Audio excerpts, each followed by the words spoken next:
Hi guys, welcome back to this video, and today I'll be giving you hacks on how to look good in photos. I will be starting with the legs. How should you position your legs? Let's say you're standing straight facing the camera. Your legs should also face the camera. Basically what I'm trying to say is your legs, by legs I mean your feet. Your feet are supposed to face the same direction. Let's say if you're posing facing your right side or your left side, your feet, they need to face that side for them not to look weird or awkward. Let's come to your knees. Now this is another tricky part.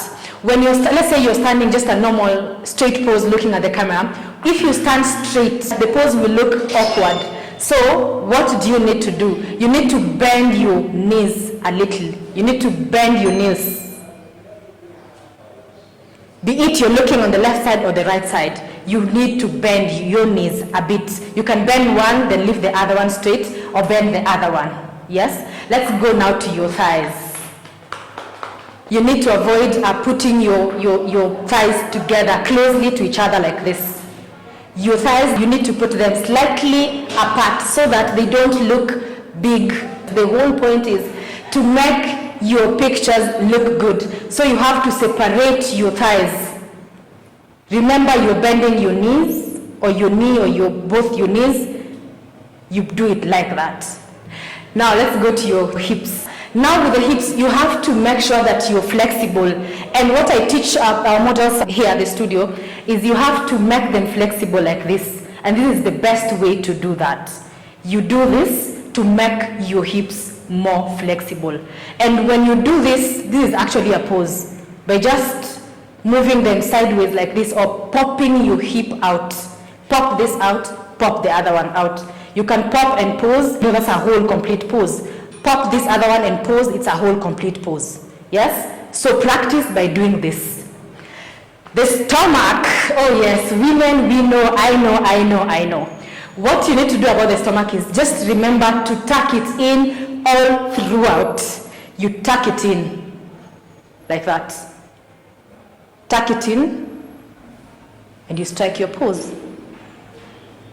Whether you have a flat tummy or not, by tucking it in, it gives you a nice curve all the way down, your hips all the way down.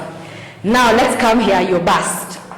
This is what I tell our models, and it's worked for me. You push your chest out like that. Remember, your tummy is tucked in. Push your chest out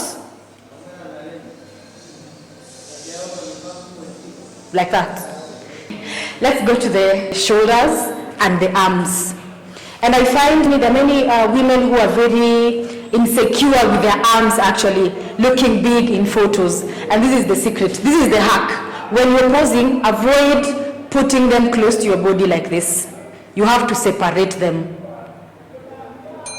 for them to look smaller. If you pose like this, just look at this. You pose like that, looks big. But you can also, this is another thing I realized, you can pose, if you're posing, putting them close to each other, it has to, the whole pose, your shoulders and your neck, you coordinate everything. But you can't stand and pose like this. It will look big. Now your neck and your collarbone all the way till your chin. The people who are scared of double chin, they call it. Just stand straight. Not too high, don't put your head too high, not too low. If you put your head too low, that's when you get this double chin. What you need to avoid is putting it too low. Lastly, I want to talk about the top that I'm wearing today. Whenever you're going for a shoot, make sure that you show this part. You cover it too much, it makes your neck look short to start with. You see, it doesn't make your neck look longer like that. Just imagine you're wearing a turtleneck till here. You can't, it's so hard to show that pose. But with this one, or a V-neck shirt or t-shirt or whatever it is you're wearing, and it shows, at least you're showing part of your neck, it will give you that room to show your neck. Thank you very much for watching. Keep on practicing, and let's all look lovely and amazing in pictures.